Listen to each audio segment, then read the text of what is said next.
నమస్కారం, Chandu RK news కి స్వాగతం. హెడ్లైన్ చూద్దాం. కడపలో చంద్రబాబు రోడ్ షోకు భారీగా తరలివచ్చిన ప్రజలు. కడపలో మళ్లీ హత్య రాజకీయాలు తెచ్చారన్న టీడీపీ అధినేత.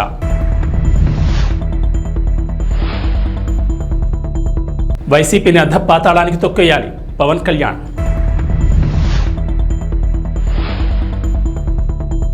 అమెరికా హూస్టన్ ప్రాంతంలో వరదలు. హత్య రాజకీయాలు చేసి జగన్ను మరోసారి నమ్మితే ప్రతి ఇంటికి గొడ్డలి గిఫ్ట్గా వస్తుందని తెలుగుదేశం అధినేత చంద్రబాబు హెచ్చరించారు. నవరత్నాలు పేరిట మరోసారి నవమోసాలకు పాల్పడుతున్నారని విమర్శించారు. గత మేనిఫెస్టోలో పెట్టిన ఏ ఒక్క హామీ అమలు చేయని జగన్ ఏ ముఖం పెట్టుకుని మళ్లీ ప్రజలను ఓట్లు అడుగుతున్నారని చంద్రబాబు నిలదీశారు. వైఎస్ఆర్ జిల్లా కడపలో పర్యటించిన చంద్రబాబు ప్రజాగళం బహిరంగ సభలో పాల్గొన్నారు. కడప ఎవరి జాగీరు కాదని, ప్రజలు తలుచుకుంటే ఎంతటి వారైనా నేలకు దిగాల్సిందేనని చంద్రబాబు అన్నారు. కడపలో ఆయన భారీ రోడ్ షో నిర్వహించారు. ఏం తమ్ముళ్ళు హుషారుగా ఉన్నారా? నేను చాలా సార్లు కడపకు వచ్చాను, కానీ ఈరోజు కడప రాజకీయం మారుతా ఉంది. గడపలో మార్పు కనపడిస్తా ఉంది. అవునా కాదా తమ్ముళ్ళు అని మిమ్మల్ని అడుగుతున్నా. కడప అసెంబ్లీ అభ్యర్థిగా మాధవిరెడ్డి, పార్లమెంట్ అభ్యర్థిగా భూపేష్ రెడ్డి గెలిపించమని కోరడానికి వచ్చాను. ఇటీవల మీరందరూ పేరు పెట్టారు, కడప రెడ్డమ్మని గెలిపించమని కోరుతున్నాను మిమ్మల్ని అందరినీ. ఏదైతే ఈ కడపలో రౌడీజం ఉందో ఆ రౌడీజాన్ని అణిచివేయడానికి మాధవిరెడ్డి గారు అలయాస్ రెడ్డమ్మ గారే సూటబుల్ అని చెప్పి మీకు తెలియజేస్తున్నా. తమిళలో ఈరోజు నేను కడప రాయలసీమ నడి బొడ్డు అవునా కాదా అని అడుగుతున్నా మిమ్మల్ని. ఏం తమిళలో అవునా కాదా అని మిమ్మల్ని అడుగుతున్నా. ఎప్పుడైనా ఒక నాయకుడికి మీరు ఓటేస్తే, నమ్మి ఓటేసిన తర్వాత మీకు మంచి చేసి మీ జీవన ప్రమాణాలు పెంచాలి, అవునా కాదా అని మిమ్మల్ని అడుగుతున్నా. ఒక ఆదర్శంగా ఉండాలి, అవునా కాదా అని అడుగుతున్నా. పోటీ చేసే నాయకులు కూడా ప్రజాభిమానం, ప్రజల శ్రేయస్సు కోసం, అదే సమయంలో మీకు శాంతి భద్రతలు కాపాడే వ్యక్తి ఉండాలి, అవునా కాదా అని అడుగుతున్నా. మొన్ననే సైకో జగన్ వచ్చాడు. నేను ముద్దుగా పిలిచే పేరు సైకో. ఎందుకంటున్నానంటే ఒక అహంకారి వ్యక్తి. నేను రాజశేఖర్ని చూసా, 45 ఏళ్లు రాజకీయాలు చేశా. నా జీవితంలో ఇలాంటి వ్యక్తిని ఎప్పుడూ చూడలేదు. ఒక అహంకారి, ఒక ఆయన నేచర్ చూస్తే ఒక సైకో నేచర్, ఎవ్వరిని భరించలేడు. కడాన ఆయన వాళ్ళ తండ్రి కూడా భరించలేక ముఖ్యమంత్రిగా ఉంటే బెంగళూరు పంపించాడు. జ్ఞాపకం ఉందా తమ్ముళ్ళు అని మిమ్మల్ని అడుగుతున్నా. కన్న తల్లిని తిండి పెట్టిన వాడు నీకు నాకు ఒక లెక్క తమ్ముళ్ళు అని అడుగుతున్నా. కన్న చెల్లికి ఆస్తిలో హక్కు ఇవ్వనవాడు నీకు నాకేమైనా చేస్తాడా తమ్ముళ్ళు అని అడుగుతున్నా. గౌరవం తెలియని వ్యక్తి, సంస్కారం నేర్చుకోని వ్యక్తి, ఇంకో పక్క విధ్వంసకారుడు. చాలా ప్రమాదం ఇది. ఒక ఇంట్లో ఉంటే మనకి ఇబ్బంది లేదు, ఒక ఊర్లో ఉంటే ఆ ఊరు నాశనం అవుతుంది. ఒక రాష్ట్రానికి ముఖ్యమంత్రి అయితే ఆ రాష్ట్రం అతలాకుతలం అయిపోతుంది. అదే ఈరోజు జరుగుతా ఉంది, అవునా కాదా అని మిమ్మల్ని అడుగుతున్నా.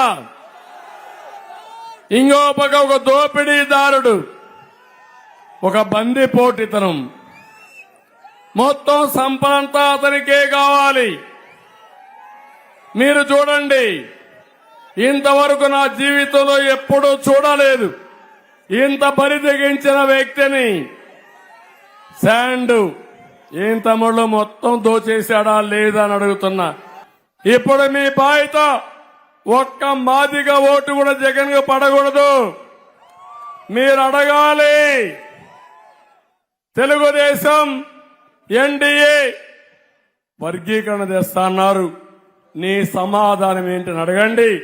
సమాధానం చెప్పకపోతే పరిష్కార మార్గం చిత్తుగా ఓడించి వర్గీకరణ కోసం మీ ఓటు వేయాల్సిందిగా, ఎన్డీఏకి వేయాల్సిందిగా కోరుకుంటూ మరొక్కసారి అందరికీ నమస్కారాలు. చాలా బాగా జరిగింది.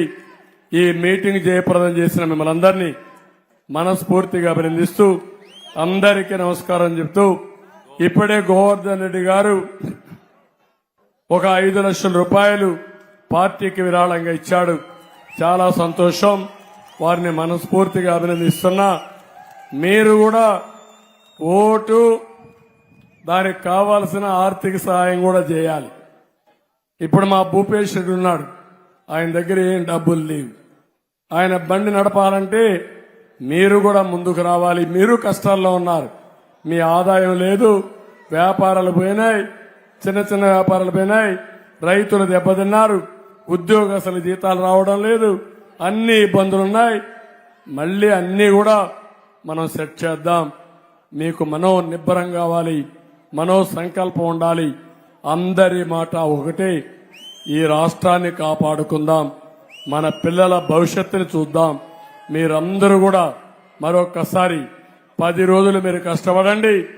5 ఏళ్లు మీకోసం మేము కష్టపడతామని మరొక్కసారి హామీ ఇస్తూ, రేపటి నుంచి నాకు గ్రాఫ్ కనపడాలి.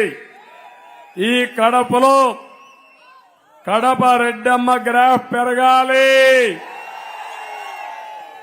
ఎంపీగా భూపేష్ రెడ్డి గ్రాఫ్ పెరగాలి. అది పెరగకపోతే ఇంకా మీలో ఏదో ఒక బలహీనత ఉన్నట్టు అవుతుంది. మీ భవిష్యత్తు కోసం నేను చెప్పేది. అందుకే అందరం కలిసి ముందుకు పోవడం కోసం కడపను అభివృద్ధి చేసుకుందాం, రాయలసీమను అభివృద్ధి చేద్దాం, ఈ రాష్ట్రాన్ని అభివృద్ధి చేసుకుంటా అని చెప్పి కోరుకుంటూ అందరికీ నమస్కారాలు. జై హింద్, జై తెలుగుదేశం. తెలంగాణలో ఎండలు మండిపోతున్నాయి. పలు ప్రాంతాల్లో భానుడు నిప్పులు కురిపిస్తున్నాడు. రాష్ట్రంలోని అత్యధిక ఉష్ణోగ్రతలు నమోదవుతున్నాయి. పెద్దపల్లి జిల్లా మందని, జగిత్యాల జిల్లా నేరేళ్ల, సూర్యాపేట జిల్లా మునగాల, ఖమ్మం జిల్లా పమ్మిలో 46.7 డిగ్రీల గరిష్ట ఉష్ణోగ్రతలు నమోదయ్యాయి. నల్గొండ జిల్లా కామారెడ్డిగూడెం, మంచిర్యాల జిల్లా హజీపూర్, కరీంనగర్ జిల్లా వేణవంకలో 46.5 డిగ్రీలు రికార్డు అయినట్లు హైదరాబాద్ వాతావరణ కేంద్రం తెలిపింది. మహబూబాబాద్, నారాయణపేట్, జయశంకర్, వరంగల్, ములుగు, జనగామ, వనపర్తి, గద్వాల్, నాగర్ కర్నూల్, హనుమకొండ, కొత్తగూడెం, నిర్మల్, మహబూబ్ నగర్, మేడ్చల్, మల్కాజ్గిరి, నిజామాబాద్ జిల్లాలో 46 డిగ్రీల గరిష్ట ఉష్ణోగ్రత రికార్డైంది.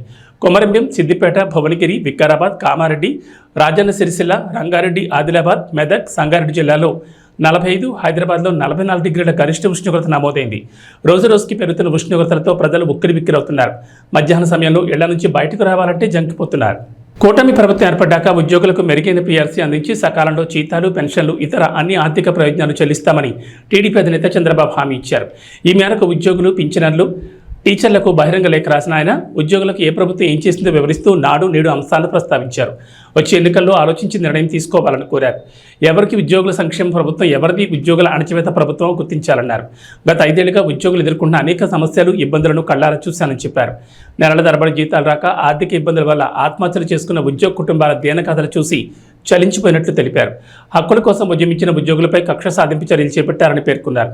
ఉద్యోగుల చరిత్రలో ఎన్నడూ లేని విధంగా రివర్స్ పీఆర్సీ తెచ్చారని ఆక్షేపించారు. అదనపు క్వాంటం పింఛన్ తగ్గించి వృద్ధులను ఇబ్బంది పెట్టారన్నారు.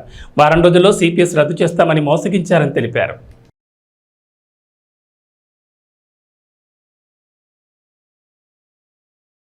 ఆంధ్రప్రదేశ్ను అంధకారంలోకి నెట్టేసిన వైసీపీని అధపాతాళం తొక్కేయాలని జనసేన అధినేత పవన్ కళ్యాణ్ పిలుపునిచ్చారు. లేకుంటే మన భవితకు మరింత నష్టం కలుగుతుందని ప్రజలను హెచ్చరించారు. తెలుగుదేశం, జనసేన, బీజేపీ కూటమి విడుదల చేసిన మేనిఫెస్టోతో అందరికీ మేలు జరుగుతుందన్న పవన్ అమలు బాధ్యతను తాను తీసుకుంటానని విశాఖలో నిర్వహించిన వారాహి విజయ సభలో హామీ ఇచ్చారు. జగన్కు భూమిని తొలిచి డబ్బు తీయడమే తెలుసని, భూమిలో విత్తనం నాటి పంట పండించి ప్రజల ఆకలి తీర్చడం తెలియదని పవన్ విమర్శించారు.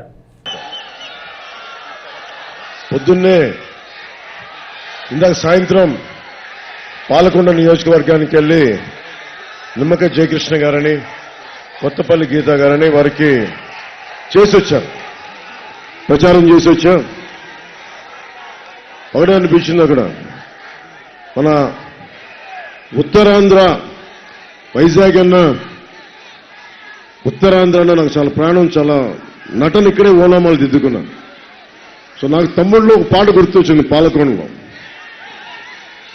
మల్లికార్జునరావు గారు క్యారెక్టర్ ఎప్పుడు పెళ్లి చేసుకుంటా ఉంటాడు.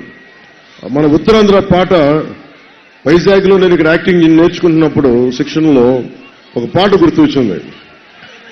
అంటే ఒక 50 అడుగులున్న తాటి చెట్టు ఎక్కలు, 12 అడుగులు 16 అడుగులు తాటి మన ఈత చెట్టు ఎక్కలేవు కానీ మళ్ళీ నీకు ఎందుకు పెళ్ళి అన్నట్టు ఆ పాట పాడి వినిపించారు.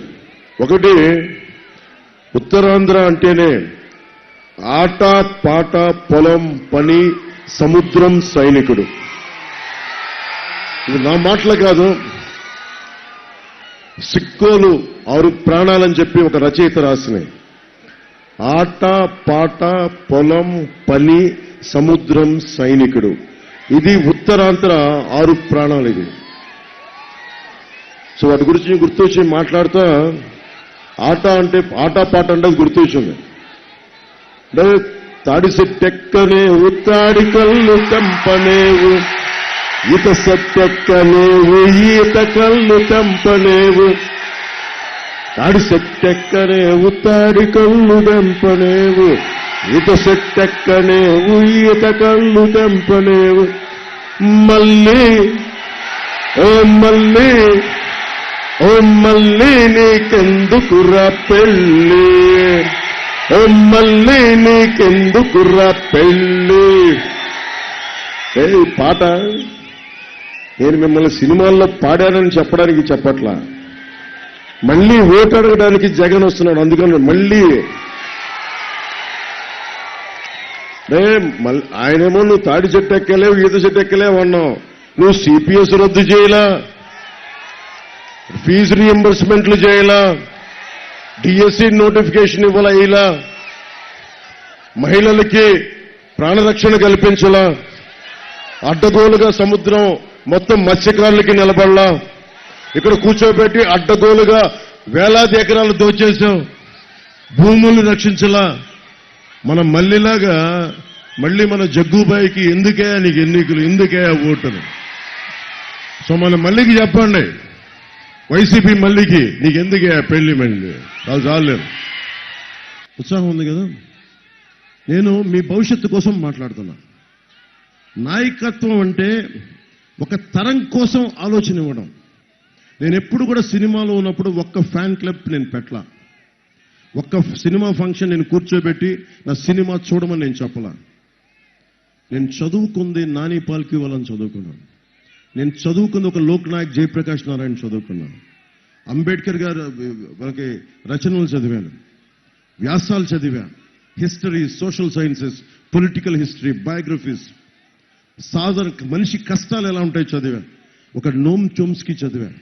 ఇంత అవగాహన చేసుకుని రోడ్ల మీద తిరిగితే అన్నిటికంటే కూడా గొప్ప పాఠం, ఉద్యానంలో అందరికీ నీడనిచ్చే చెట్ల మధ్యలో ఉండి వాళ్ళకి సంపద నీళ్లు కల్తీ అయిపోయి కిడ్నీ వ్యాధులు వస్తుంటే వాళ్ళ కష్టాన్ని చూసి చలించిపోయాడు.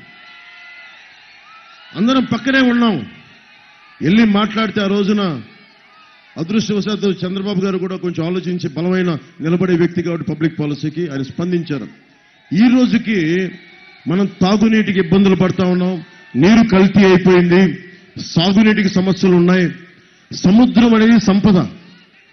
విశాఖలో సముద్రం కానీ ఉత్తరాంధ్ర సముద్రం కానీ ఇది సంపద.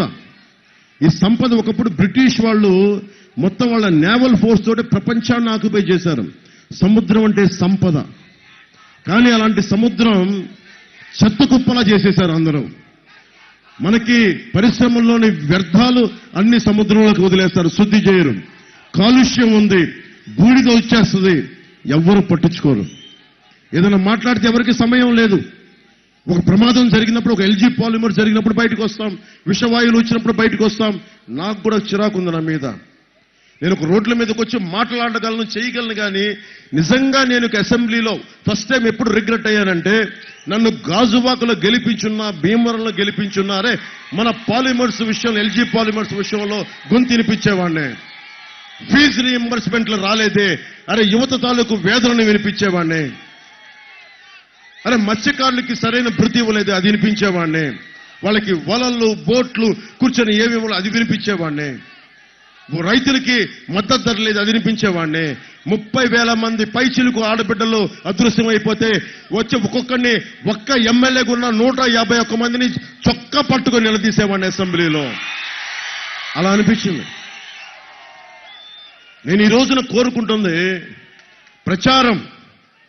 నేను ఈరోజు జస్ట్ కూటమికో లేదంటే జగన్ ఓడించడానికో రాలా. మన భవిష్యత్తుకి బంగారు బాట వేయటానికి వచ్చాను నేను. ఈ రోజు నేను దాదాపు 6 మంది అభ్యర్థులు ఉన్నారు. భరత్ గారితో సహా, వంశీకృష్ణ యాదవ్ గారితో సహా అందరూ అభ్యర్థులు నిలబడి ఉన్నారు ఇక్కడ 6 మంది. నేను మీకు మాటిస్తున్నా, నేను పని చేస్తా, అందరి చేత పని చేయిస్తా. ఇక్కడ ఉన్న వాళ్ళు ఎవరూ కూడా కూర్చొని సంపదని సంపాదించడానికి రాలా. బలమైన ప్రభుత్వాన్ని, బాధ్యత గల ప్రభుత్వాన్ని ఇవ్వడానికి ప్రతి ఒక్కరూ నిలబడి ఉన్నారు. గతంలో మీకు ఇట్లా ఉండొచ్చు, అలా ఉండొచ్చు అనుకోవచ్చేమో, కానీ ఈసారి లీడ్ చేస్తుంది ప్రధానమంత్రి గారు. బాగా 4 దశాబ్దాల అనుభవం, 14 సంవత్సరాల అనుభవం ఉన్న చంద్రబాబు గారు, దశాబ్ద కాలంగా మీకోసం పోరాటం చేస్తున్న పవన్ కళ్యాణ్. ఇప్పుడు మనం అనుకోవచ్చు, మా ఇంట్లో మా అమ్మతో మాట్లాడేవాడిని, నీకెందుకురా రాజకీయాలు, అందరూ తిడుతున్నప్పుడల్లా మా అమ్మ అంటది, ఎవడ పాప నాడు పోతాడులే అంటది మా అమ్మ. నేనంటాను, ఎవడి పాప నాడు పోతే కూర్చోబెట్టి ఒక లోక్నాయక్ జయప్రకాష్ నారాయణ రావాల్సిన అవసరం లేదు, ఎమర్జెన్సీ కోసం నిలబడాల్సిన అవసరం లేదు, ఒక వీరనారి గున్నమ్మ రావాల్సిన అవసరం లేదు, ఎవరు రావాల్సిన అవసరం లేదు, కృష్ణుడు కురుక్షేత్రం చేయాల్సిన అవసరం లేదు. మన భవిష్యత్తు మనమే నిర్మాణం చేసుకోవాలి, మన బాధ్యత మనమే తీసుకోవాలి. అంతేగాని ఎవడ వచ్చి మన బతుకుల్ని, మన తలరాతుల్ని రాయడు. మన తలరాతులు మనమే రాసుకోవాలి. దైవం మనుష్య రూపేణ, రాముడైనా సరే, దేవుడైనా సరే మనుష్య రూపంలో పుట్టే మన సమస్యల్ని మనమే పరిష్కరించుకోవాలి. ఎవ్వరూ పరిష్కరించరు. వైఎస్ జగన్ లాంటి ఒక దోపిడీదారు ప్రభుత్వం ఉంటే పాపం వైవి సుబ్బారెడ్డి గారు వాళ్ళ కర్మ వాళ్ళు పోతారు. ఈ ఎంపీ మూర్తి తన కర్మ తను పోతాడు. ఎవ్వరు పోరు. మనం చొక్కా పట్టుకొని కిందకి లాగి బంగాళాఖాతంలో కలిపేస్తే తప్ప ఎవ్వడు కలవడు. వాళ్ళు పోరు, వాళ్ళకి బుద్ధి రాదు. మన బలం అది. ప్రతిసారి మిమ్మల్ని చూసినప్పుడు నాకు ఒకటే అనిపిస్తుంది, అరే మీరు సముద్రం శక్తులంత యువత, మీరు ఆది పరాశక్తులు, వీర మహిళలు బోల్డంత శక్తి ఉంది. మనిషిని ఒక్క భగత్ సింగ్ తలుచుకుంటే ప్రపంచం మారిపోయింది. ఒక్క శ్రీశ్రీ 1918లో ఎముకలు మళ్ళీ సోమరులారా చావండి అంటే ఈ రోజుకి మహాప్రస్థానంతో అందరం ఊగిపోతాం. ఒక్కడు తలుచుకుంటే. One man's courage makes a majority. One man's courage. ఇది నా ఒక్కడి సొంతం కాదు, అది ఒక్కడి సొంతం కాదు. మీలో ప్రతి ఒక్కరిలో ధైర్యం ఉంది. ఇక్కడున్న ఆడబిడ్డల్లో కావచ్చు, ఇక్కడున్న పైన పెద్దల్లో కావచ్చు, మేడల్లో మిద్దెల పైన పెద్దల వల్ల కావచ్చు, ఆ దూరాన అల్లంత దూరాన కూర్చొని జెండాలు పట్టుకున్న ఒక్కొక్క యువకులు కావచ్చు, యువత కావచ్చు. ధైర్యం అనేది మీ గుండెల్లో ఉంటుంది. నేను అందుకనే ఎందుకు పెట్టానంటే, చంద్రబాబు గారు జైల్లో ఉన్నప్పుడు అందరు చెప్పారు, సార్ వాళ్ళు జైల్లో ఉన్నారు, తెలుగుదేశంని మనం నొక్కేసి మనం ఎదిగిపోదామంటే నేను ఒకటే చెప్పా, ఓకే సరే నేను మీరు అనుకున్నట్టుగానే చేద్దాం. ఒకవేళ ఓడిపోతే, ఒకవేళ జగన్ మళ్ళీ వస్తే మళ్ళీ ఒక్కొక్క మారు జగన్ ఎఫోర్డ్ చేయగలరా అని అడిగా. ఎవరి దగ్గర సమాధానం లేదు. ఇంకొక మారు జగన్ మీరు కావాలని కోరుకుంటున్నారా మీరు? నేను అదే చెప్పా. నేను 5 కోట్ల మంది ప్రజల కోసం ఆలోచించేవాడిని, ఒక జనసేన పార్టీ కోసం నేను కాదు. ఒక పార్టీ తాలూకు ముఖ్య ఉద్దేశం 5 కోట్ల మంది ప్రజలని గుండెల్లోకి తెచ్చుకొని పరిరక్షించుకోవటం. అరే ఇది నా జనం, ఇది సొంతం చేసుకో. సొంతం చేసుకోకపోతే ఎవరు నేను సొంతం చేసుకుంటారు? మిగతా వాళ్ళు అలా ఆలోచిస్తారో లేదో నాకు తెలియదు. నేనైతే మీ భవిష్యత్తును దృష్టిలో పెట్టుకొని నన్ను నేను తగ్గించుకొని నేను మిమ్మల్ని పెంచాను. ఎక్కడ నెగ్గాలో కాదు, ఎక్కడ తగ్గాలో. అందరం చంద్రబాబు గారికి అర్థమైంది, బీజేపీ నాయకత్వానికి అర్థమైంది. నేను ఒకటే చెప్పాను ప్రధానమంత్రి గారి దగ్గరికి, అందరి నాయకులందరి దగ్గరికి 2 చేతులు జోడించి అడిగా, నలిగిపోతుంది రాష్ట్రం. మేము చెన్నైలో ఉన్నప్పుడేమో కూర్చోబెట్టి మీరు మద్రాసు వాళ్ళు కాదు వెళ్ళిపోండి అని చెప్పి తరిమేశారు. అలాదని చెప్పి మన తెలుగు వాళ్ళు రాష్ట్రం అనుకుంటే కూర్చోబెట్టి నువ్వు తెలంగాణ వాడి కాదు ఆంధ్రోడు అని పంపించేశారు. ఇక్కడికి వస్తే మళ్ళీ కూర్చొని నువ్వు లోకల్ నాన్ లోకల్ కాదంటే ఎక్కడికి పారిపోతావు? ఈ నేలని వదిలి, ఈ బంగాళాఖాతం కూర్చొని ఈ భూమిని వదిలి వెళ్ళిపోద్దా? సముద్ర తీరాన్ని ప్రాంతం వదిలి వెళ్ళిపోద్దా? నాగావళి వంశధార ఈ నదిని, ఈ నేలను దాటి వెళ్ళిపోతాయా? నాకు ఒకటే చెప్పాను, మనం చెయ్యాల్సింది ఏంటి?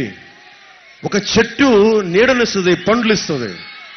ఒక నది దాహాన్ని తీర్చి పాడి పంటలకి మనకి అన్నం ఆకలి తీర్చే పంటనిస్తుంది మనకి. నిజంగా ప్రజాక్షేమం ఆలోచించేవాడు ఎవడైనా సరే, అరే ఏమైపోతారు మనం అందరం కలెక్టివ్గా ఉండకపోతే? ఒక కులానికి కాదు, ఒక మతానికి కాదు, ఒక ప్రాంతానికి కాదు, అందరం కలిసికట్టుగా ఉండకపోతే అందరం నాశనం అయిపోతాం. ఎన్నికల నేపథ్యంలో ఢిల్లీ ముఖ్యమంత్రి అరవింద్ కేజ్రీవాల్ దాఖలు చేసిన మధ్యంతర బెయిల్ పిటిషన్పై వాదనలు వింటామని సుప్రీంకోర్టు పేర్కొంది. ఈ అంశాన్ని మే 7న విచారిస్తామని ఎన్ఫోర్స్మెంట్ డైరెక్టరేట్ ఈడీ తెలిపింది. విచారణకు సిద్ధమై రావాలని ఈడీ తరపు న్యాయవాదికి సూచించింది. ఈడీ అరెస్టుకు వ్యతిరేకంగా కేజ్రీవాల్ దాఖలు చేసిన పిటిషన్ విచారణకు సమయం పడుతుందన్న ధర్మాసనం ఆ కారణంగానే మధ్యంతర బెయిల్ పిటిషన్ను పరిశీలిస్తున్నట్లు వెల్లడించింది. కేవలం పిటిషన్ మాత్రమే విచారిస్తామని, మధ్యంతర బెయిల్ ఇవ్వచ్చు ఇవ్వకపోవచ్చు అని స్పష్టం చేసింది. మనీ లాండరింగ్ కేసులో మార్చి 21న అరెస్ట్ అయిన కేజ్రీవాల్ బెయిల్ కోసం సుప్రీంకోర్టును ఆశ్రయించారు. లోక్సభ ఎన్నికల నేపథ్యంలో మధ్యంతర బెయిల్ మంజూరు చేయాలని విజ్ఞప్తి చేశారు. దీనిపై స్పందన తెలియజేయాలని ఏప్రిల్ 15న ఈడీకి ధర్మాసనం నోటీసులు జారీ చేసింది. అమెరికా హూస్టన్ ప్రాంతాన్ని వరదలు ముంచెత్తాయి. కుండపోత వర్షాలతో శాన్ జెసింటో నది ఉధృతంగా ప్రవహించడం వల్ల పరిసర ప్రాంతాలన్నీ నీట మునిగినట్లు అధికారులు తెలిపారు. వరద ప్రభావ ప్రాంతాల్లోని ప్రజలను అధికారులు సురక్షిత ప్రాంతాలకు తరలించారు. ఉత్తర హారిస్ కౌంటీ నదీ పరిసరాల్లో ఉన్న వారిని అధికారులు ముందు జాగ్రత్తగా ఖాళీ చేస్తున్నారు. రహదారులు నీటితో నిండడంతో ట్రాఫిక్ కు తీవ్ర అంతరం ఏర్పడిందని, పలు వాహనాలు వరదలో చిక్కుకున్నాయని స్థానికులు తెలిపారు. అత్యవసర పరిస్థితులు ఉంటే తప్ప ఇళ్లలో నుంచి బయటకు రావద్దంటూ హెచ్చరికలు జారీ చేశారు. ఫలితంగా అనేక ప్రాంతాలు జలమయమయ్యాయి. రోడ్లపై వరద నీరు నిలిచిపోయింది. మోకాళ్ళ లోతు పైగా వర్షపు నీరు నిలిచిపోయింది. సబ్వేలన్నీ వరద నీటితో నిండిపోయాయి. చెరువులను తలపించాయి. ఇజ్రాయెల్ హమాస్ యుద్ధానికి వ్యతిరేకంగా కళాశాల క్యాంపస్లో జరిగిన నిరసనలకు సంబంధించి ఇప్పటివరకు కనీసం 2000 మందిని అరెస్ట్ చేశారు. అసోసియేటెడ్ ప్రెస్ ప్రకారం ఏప్రిల్ 17న కొలంబియా యూనివర్సిటీలో టెంట్ క్యాంప్మెంట్ ప్రారంభమైనప్పటి నుంచి 35 క్యాంపస్లలో అరెస్టులు జరిగాయి. ఇంతలో కొలంబియా యూనివర్సిటీ భవనం నుండి నిరసనకారులను తొలగించే పనిలో పాల్గొన్న ఒక పోలీస్ అధికారి హాల్ లోపల తన తుపాకీతో కాల్పులు జరిపాడు. అయితే ఎవరికీ గాయాలు కాలేదు. ప్రదర్శనకారులు ఏప్రిల్ 30న హామిల్టన్ హాల్ను స్వాధీనం చేసుకున్నారు. అక్కడ ఉన్న టెంట్ క్యాంప్మెంట్ నుండి క్యాంపస్లో తమ ఉనికిని పెంచుకున్నారు. ప్రదర్శనకారులను బలవంతంగా తొలగించేందుకు నిర్వాహకులు పోలీసులను ఆశ్రయించడంతో కళాశాల క్యాంపస్లలో కొన్ని రోజులుగా ఉద్రిక్తత నెలకొంది. ఇది విస్తృతంగా అందరి దృష్టిని ఆకర్షించి ఘర్షణలకు దారితీసింది. సికింద్రాబాద్ లోక్సభ నియోజకవర్గంలో మరోసారి బీజేపీ జెండా ఎగరేయాలని బీజేపీ ఎంపీ అభ్యర్థి కిషన్ రెడ్డి పిలుపునిచ్చారు.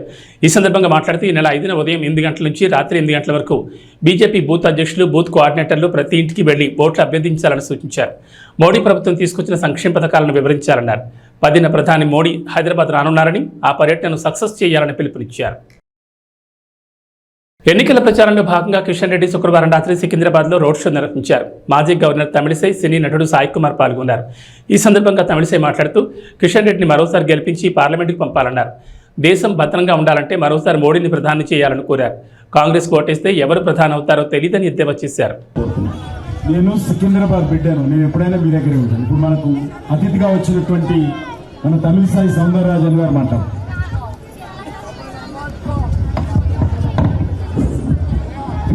అందరికీ నమస్కారం.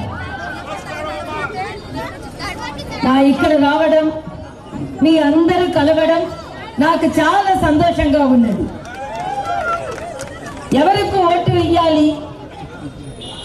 మోడీకి, మోడీజీకి, కిషన్ రెడ్డి గారికి ఓటు వేయండి. ఎందుకు ఓటు వేయాలి?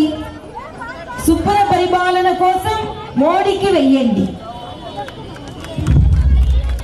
దేశాన్ని సురక్షితంగా ఉంచాలంటే మోడీజీకి కిషన్ రెడ్డి గారికి ఓటు వేయండి. దేశానికి బలమైన ప్రధాని కావాలి అంటే మోడీజీకి కిషన్ రెడ్డిజీకి వేయండి. నేను ఒక్క ప్రశ్న అడుగుతున్నాను. కాంగ్రెస్ కు ఓటు వేసిన ప్రధాని ఎవరు? బీఆర్ఎస్ కు ఓటు వేసిన ప్రధాని ఎవరు? తెలియదు. బీజేపీకి ఓటు వేసిన ప్రధాని ఎవరు?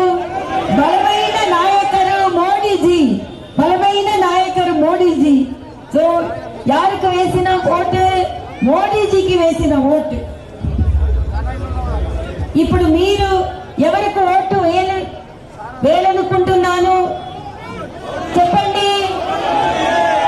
ఇప్పుడు మీరు ఎవరికి ఓటు వేయాలనుకున్నాను? మోడీజీకి, బీజేపీకి, కిషన్ రెడ్డి గారికి, తామర గుర్తుకు ఓటు వేయండి. ధన్యవాదాలు. చివరి దశ డీబీటీ చెల్లింపుల ప్రయత్నంలో ఏపీ ప్రభుత్వం తీవ్ర కసరత్తు చేస్తోంది. బటన్ నొక్కితే అకౌంట్లోకి నగదు బదిలీ అయ్యే ప్రక్రియనే డీబీటీ అంటారు. ఇప్పటికే వివిధ పథకాలకు సంబంధించి నగదు బదిలీ ప్రక్రియ పెండింగ్లో ఉంది. చదువుకునే విద్యార్థులకు సంబంధించి జగనన్న విద్యా దీవెన, లానేస్తం నిధులు విడుదల కావాల్సింది. దీనికోసం చాలామంది ఎదురు చూస్తున్నారు. చివరి దశ చెల్లింపుల కోసం ఇప్పటికే ఈసీని అనుమతి కోరింది ప్రభుత్వం. అయితే ఎలక్షన్ కమిషన్ నుంచి ఇప్పటి వరకు ఎలాంటి అనుమతి రాలేదు. పులివెందుల్లో సీఎం జగన్ సతీమణి వైఎస్ భారతి ప్రతిరోజు విస్తృత ప్రచారం చేస్తున్నారు. ప్రత్యేకించి మహిళలను ఆకట్టుకునే పనిలో ఉన్నారని ఇంటింటికి తిరుగుతూ ప్రజల బాధలు తెలుసుకుంటున్నారు. పెన్షనర్ల అవస్థలు మళ్లీ జగన్ వస్తేనే తగ్గుతాయంటున్నారు. ఆంధ్రప్రదేశ్ సార్వత్రిక ఎన్నికల్లో భాగంగా సీఎం జగన్ రాష్ట్ర వ్యాప్తంగా సుడిగాలి పర్యటన చేస్తూ దూసుకుపోతున్నారు. ప్రతిరోజు 3 నియోజకవర్గాల్లో ఎన్నికల ప్రచారంలో పాల్గొంటున్నారు. తన పాలనపై ప్రజలకు వివరిస్తూ ముందు విశేషాలు. నమస్కారం.